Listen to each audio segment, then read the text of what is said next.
Hey team, it's me here with your weekly update. I'm doing this one via video because I feel like there's a lot of big things, and so rather than having you guys read through a really large email, excuse me, I just thought this would be better. So first of all, is we have just officially entered the season of Lent, and if you guys haven't, I don't know if you haven't been around church the last few weeks or whatever, or if you missed this thing, the church has put together a lot of different resources that you can do for your own personal. For your own personal enjoyment during the season of Lent.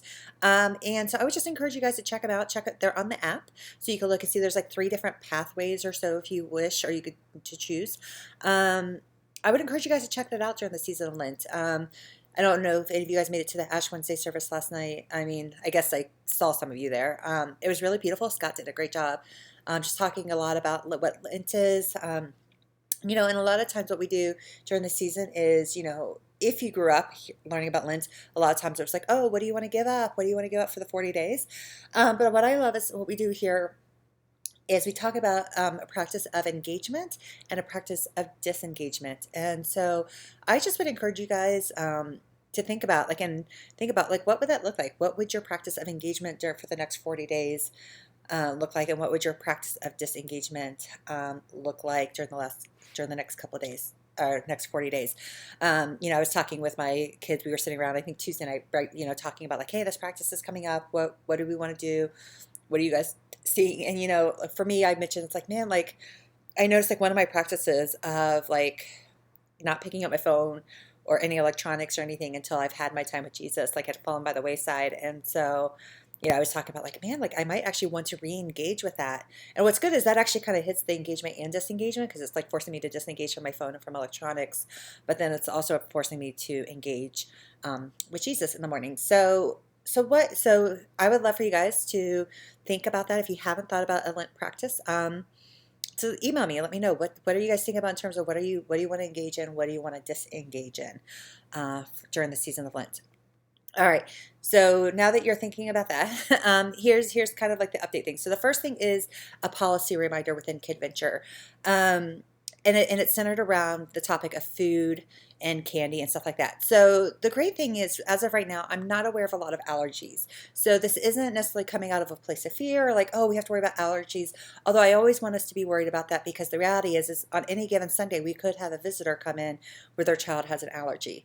What that means is anytime that there's anything in the lesson that has the kids eating food, we need to make sure we're letting parents know, like, hey, we are serving this food to your child today. Now, a lot of times, if you guys notice, like if I'm captaining or whatever, I'll try to write it at the top of the check-in form.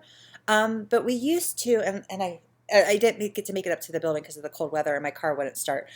We used to actually have these signs that we would post that would list like, hey, here's what we're giving your kid today. I want to actually have us get back into that practice of like anytime we have food that we're serving the kids as a special treat or anything, I would like to have this essentially an allergy alert poster. So letting parents know this is what we're giving your child today. And it gives the parents then a chance to say yay or nay. We have an allergy.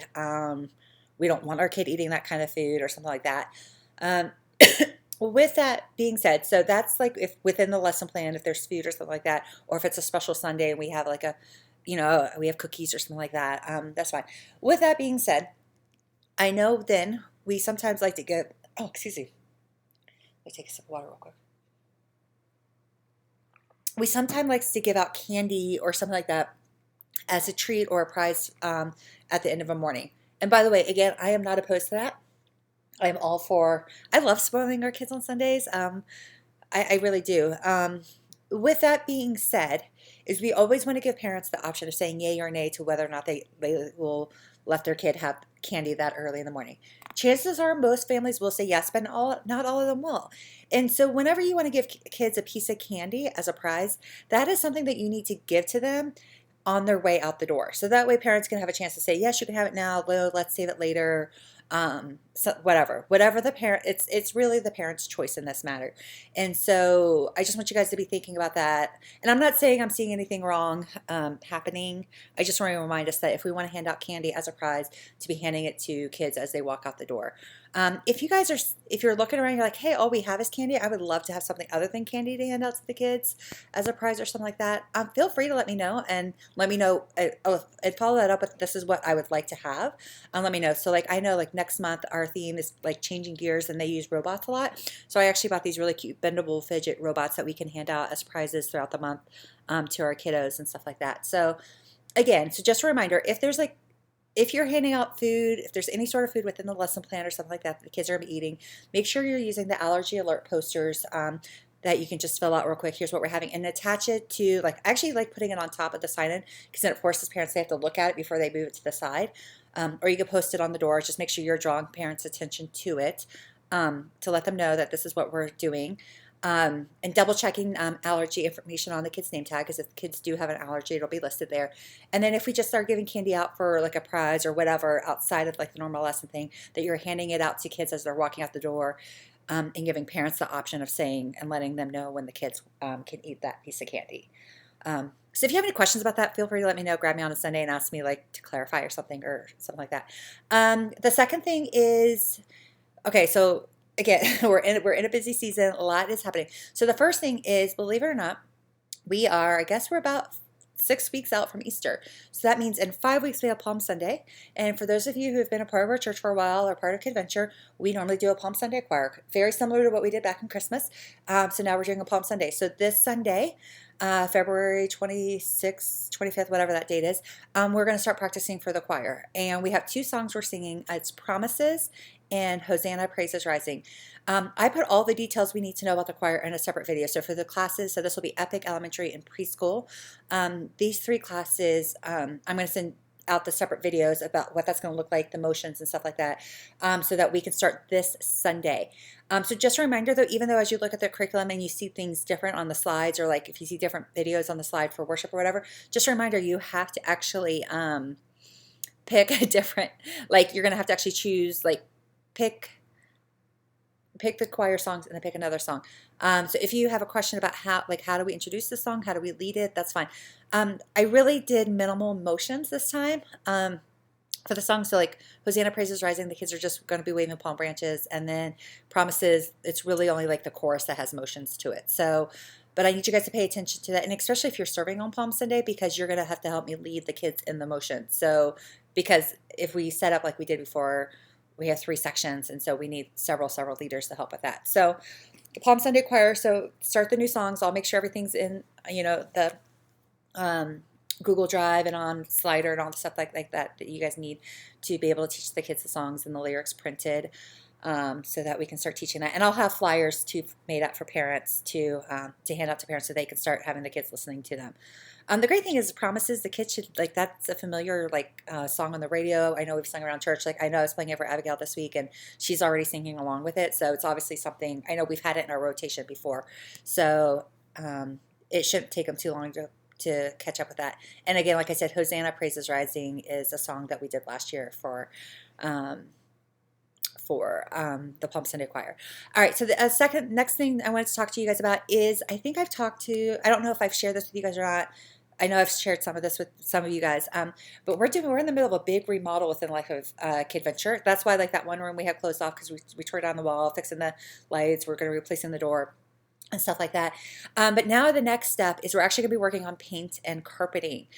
So that means as people are coming through and painting the walls, they're taking stuff off, and right now they're just putting it in the middle of the classroom. So I know like the nursery, they started painting some of the walls and stuff like that. And so everything's in the middle of the room. So I need you guys just to be aware, you may walk into a Sunday morning with your room not in any sort of semblance of order.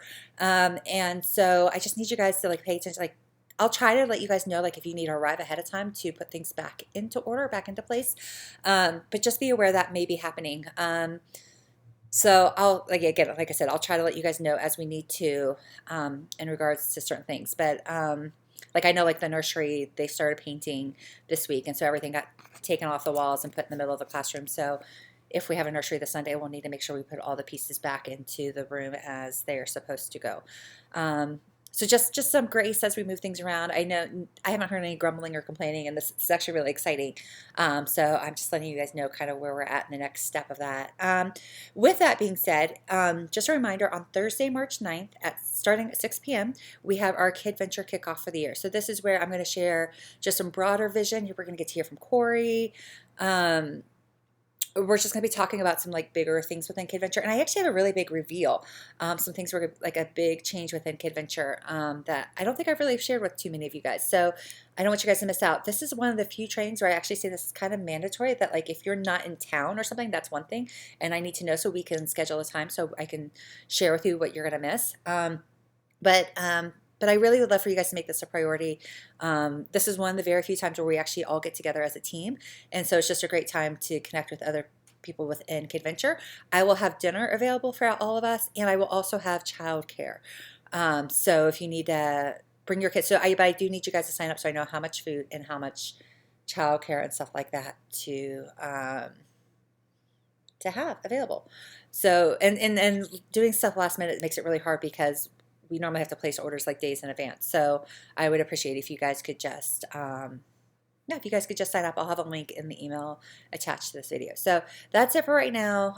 So again, Lent resources available to you guys. I will have something for families by starting this Sunday. And the reason why I'm launching it on Sunday is because it's kind of our theme this Sunday is Jesus taught us how to pray. And so the family resources is actually centered around prayer. And so I figured coming out of a Sunday sermon or Sunday lesson for the kids on prayer, I thought this would be just a great way to continue that. So if you guys have any questions or you need anything before Sunday, please let me know. I appreciate it. Yeah, I'll see you guys on Sunday.